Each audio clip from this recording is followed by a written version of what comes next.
ಕೃಷಿ ವಿಶ್ವವಿದ್ಯಾಲಯ ಜಿಕೆವಿಕೆ ಬೆಂಗಳೂರು 4ನೇ ವರ್ಷದ ವಿದ್ಯಾರ್ಥಿಗಳಾದ ನಾವು ಗ್ರಾಮೀಣ ಕೃಷಿ ಕಾರ್ಯಾನುಭವ ಕಾರ್ಯಕ್ರಮದ ವತಿಯಿಂದ ಚಿಕ್ಕಬಳ್ಳಾಪುರ ಜಿಲ್ಲೆ ಗುಡಿಬಂಡೆ ತಾಲೂಕು ಜಂಬಿಗೆ ಮರದಳ್ಳಿ ಗ್ರಾಮಸ್ಥರಿಗೆ ಕೊಯಂಬತ್ತೂರ್ ಮೆಥಡ್ ಅಲ್ಲಿ ಹೇಗೆ ಗೊಬ್ಬರವನ್ನು ತಯಾರಿಸುವುದು ಎಂದು ಪದ್ಧತಿ ಪ್ರಾತ್ಯಕ್ಷಿತೆಯ ಮೂಲಕ ವಿವರಿಸುತ್ತೇವೆ. ಕೊಯಂಬತ್ತೂರ್ ಮೆಥಡ್ ಅಲ್ಲಿ ಗೊಬ್ಬರವನ್ನು ತಯಾರಿಸಲು ಬೇಕಾಗುವ ಸಾಮಗ್ರಿಗಳು ಮೊದಲನೇದಾಗಿ ಹಾರ್ಡ್ ಲೇಯರ್ ಅಂದ್ರೆ ನಿಧಾನವಾಗಿ ಡಿಕಂಪೋಸ್ ಆಗುವಂತ ವಸ್ತುಗಳು.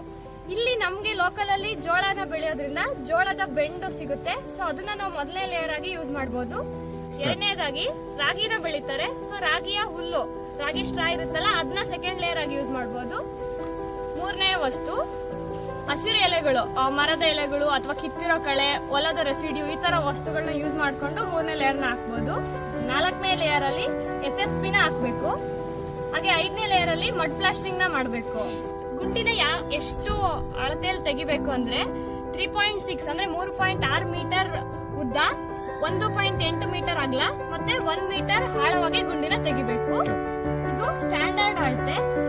ನಿಮ್ಗೆ ರಿಸೋರ್ಸ್ ಅಂದ್ರೆ ಈಗ ವೇಸ್ಟ್ ಮಟೀರಿಯಲ್ ಎಷ್ಟು ಲಭ್ಯ ಇರುತ್ತೋ ಅದ್ರ ಮೇಲೆ ಅಳತೆಯಲ್ಲಿ ನೀವು ಗುಂಡಿನ ತೆಗಿಬಹುದು. ಬಟ್ ಆಳ ಮಾತ್ರ 1 ಮೀಟರೇ ಇರಬೇಕು, ಅದಕ್ಕಿಂತ ಕಡಿಮೆ ಆಗಬಾರ್ದು.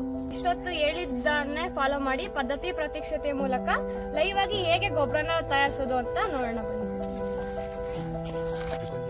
ಮೊದಲನೇದಾಗಿ ಈ ತರ ಹಾರ್ಡ್ ಲೇಯರ್ ನ ಹಾಕ್ಬೇಕು. ಇದನ್ನ ಯಾಕೆ ಹಾಕ್ಬೇಕು ಅಂದ್ರೆ ನೀರು ಕೆಳಗಡೆ ಹಿಂಗಬಾರ್ದು ಅನ್ನೋ ರೀಸನ್ಗೋಸ್ಕರ ಇದನ್ನ ಮೊದಲನೇ ಲೇಯರ್ ಆಗಿ ಹಾಕ್ಬೇಕು.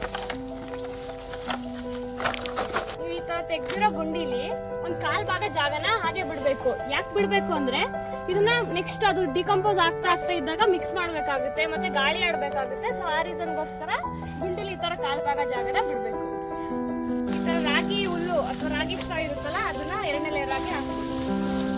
3ನೇ ಲೇಯರ್ ಆಗಿ ಈ ತರ ಎಲೆಗಳು, ಹಸಿರು ಎಲೆಗಳು ಅಥವಾ ಹೊಲದಲ್ಲಿ ಕಿತ್ತಿರೋಂತ ಕಳೆನ ಹಾಕ್ಬೋದು.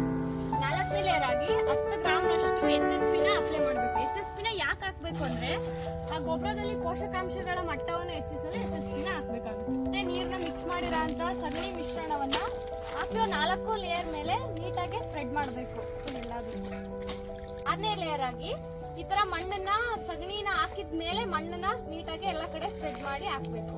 ಇದೇ ಪ್ರೊಸೀಜರ್ನ ಕಂಟಿನ್ಯೂ ಮಾಡಬೇಕು. ಎಲ್ಲಿವರೆಗೂ ಅಂದ್ರೆ ಸಮತಟ್ಟಾದ ನೆಲದಿಂದ 1 ಅಡಿ ಮೇಲ್ ಬರೋ ತನಕ ಇದೇ ಪ್ರೊಸೀಜರ್ನ ಕಂಟಿನ್ಯೂ ಮಾಡಬೇಕು. ಇದೇ ಲೇಯರ್ ಹಾಕಿದ್ವಲ್ಲ ಹಾರ್ಡ್ ಲೇಯರ್, ಅದೊಂದು ಲೇಯರ್ನ ಬಿಟ್ಟು ಮಿಕ್ಕಿದೆಲ್ಲ ಲೇಯರ್ಸ್ನ ಇದೇ ತರ ಕಂಟಿನ್ಯೂ ಮಾಡಿ 1 ಅಡಿ ಆದ್ಮೇಲೆ ಮಡ್ ಪ್ಲಾಸ್ಟರಿಂಗ್ ಅಂದ್ರೆ ಮಣ್ಣು ಮತ್ತು ನೀರನ್ನ ಮಿಕ್ಸ್ ಮಾಡಿ ಅದ್ರ ಮೇಲೆ ಪ್ಲಾಸ್ಟರಿಂಗ್ ಮಾಡಬೇಕು.